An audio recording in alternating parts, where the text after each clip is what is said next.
We are following some breaking developments from the special session at the Indiana State House. And that's where the full Senate just voted to take up the bill, which would have sent refunds to Hoosier taxpayers. Rich Nye's been at the State House all day. That's where a committee gutted that bill. And he joins us now live with a look at what the changes are. Rich?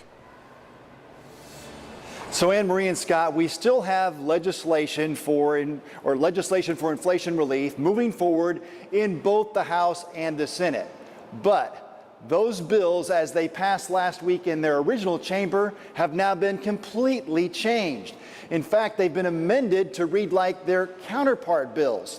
So Republican lawmakers are still trying to negotiate some way to help your budget by the end of this week.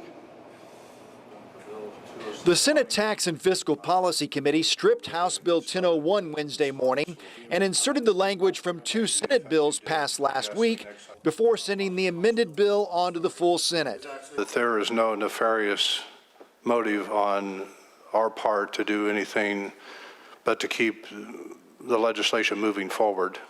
But we are in the midst of negotiating with the House. The day before, the House Ways and Means Committee pulled the same legislative maneuver on Senate Bill 2. So both chambers are sticking with their original plans for inflation relief. The Senate plan calls for a temporary cap on the gas use tax rate, a 6-month suspension of utility sales tax, and provides $45 million for the establishment of the Hoosiers Families First Fund. The House plan centers on a $225 automatic taxpayer refund, also provides $58.5 million to specific programs for women and families, and exempts children's diapers from sales tax.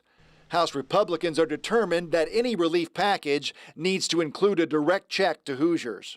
Each individual family can determine where they need their relief, and that's why I like the automatic taxpayer refund. Some families will use it for school books, some families will use it for clothing, some families will use it for gas, some families will use it for grocery shopping.